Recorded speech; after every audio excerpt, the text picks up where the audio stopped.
मुलांनो कसा काय बरा है। आज देखो हम लोग मराठी का ग्रामर करेंगे। मराठी व्याकरण। मराठी व्याकरण में तुम लोगों को बहुत डिफिकल्टीज आती है।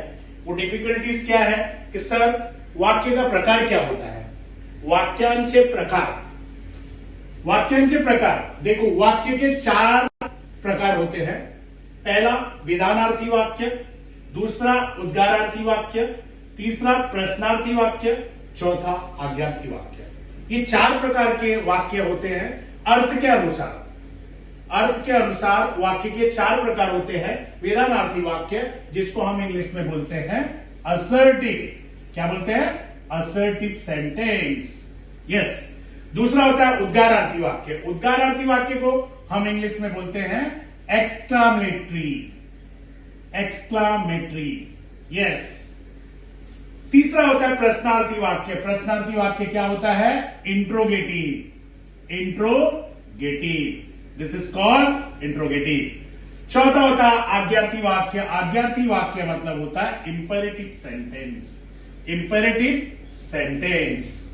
Imperative sentence. यस स्टूडेंट्स, यहां पर है विधानार्थी वाक्य जो असर्टिव सेंटेंस होता है।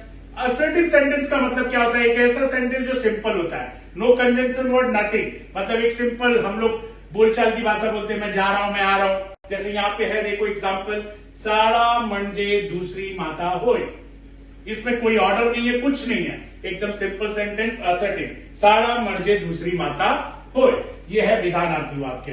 देखो स्टूडेंट्स, विधानार्थी वाक्य के अंतर्गत ही 2 और वाक्य आते हैं, होकारार्थी यानी नकारार्थी। होकारार्थी का मतलब होता है अफर्मेटिव सेंटेंस। अब ये शाळा म्हणजे दूसरी माता होय, ये होकारार्थी है, इसमें ना ही कहीं पे नहीं आया, ना कहीं पे नहीं आया, तो उसको हम बोलते हैं शाळा म्हणजे दूसरी माता होय, यह है होकारार्थी वाक्य। अगर लिखने को बोला होकारार्थी नकारार्थी तो करना है, अदरवाइज इसको हम क्या बोलेंगे? विधानार्थी वाक्य।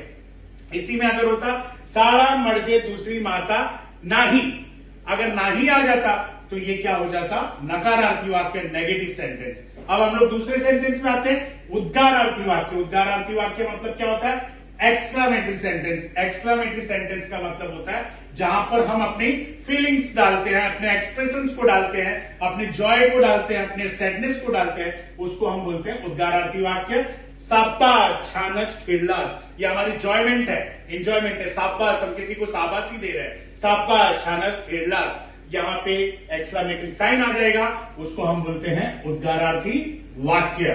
तीसरा सेंटेंस होता है, तीसरा वाक्य जो होता है प्रश्नार्थी वाक्य। प्रश्नार्थी मतलब क्वेश्चन, इंट्रोगेटिव, जहां पर क्वेश्चन मार्क आए या कोई प्रश्न पूछा जाए तो उसको हम बोलते हैं इंट्रोगेटिव। तू हे काय खात आहेस, ये क्वेश्चन मार्क है, तू हे काय खात आहेस, ये हो गया प्रश्नार्थी वाक्य, जिसको हम बोलते हैं इंट्रोगेटिव सेंटेंस। यस। लास्ट आज्ञार्थी वाक्य। आज्ञार्थी मतलब हम किसी को ऑर्डर दे रहे हैं, हम किसी को आज्ञा दे रहे हैं, जिसको इंग्लिश में बोला जाता है इंपेरेटिव सेंटेंस। हम किसी को ऑर्डर दे रहे हैं, हम किसी को रिक्वेस्ट कर रहे हैं, हम किसी को सजेशन दे रहे हैं, ऑल दैट कम अंडर आज्ञार्थी वाक्य। तू आता पढ़त जा, क्या किया? ऑर्डर दिया, तू आता पढ़त जा, तो इसको हम आज्ञार्थी वाक्य बोलेंगे। इसको हम क्या बोलेंगे? आज्ञार्थी वाक्य। अब देखो लास्ट एग्जांपल है, मी दररोज अभ्यास करतो।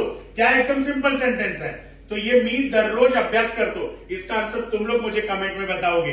मी दररोज करतो, ये किस प्रकार का वाक्य है? विधानार्थी है, उद्गारार्थी है, प्रश्नार्थी है या आज्ञार्थी? ये तुम लोग कमेंट करके मुझे बताओगे। मी दररोज अभ्यास करतो, ये किस तरह का सेंटेंस है, ये किस तरह का वाक्य है?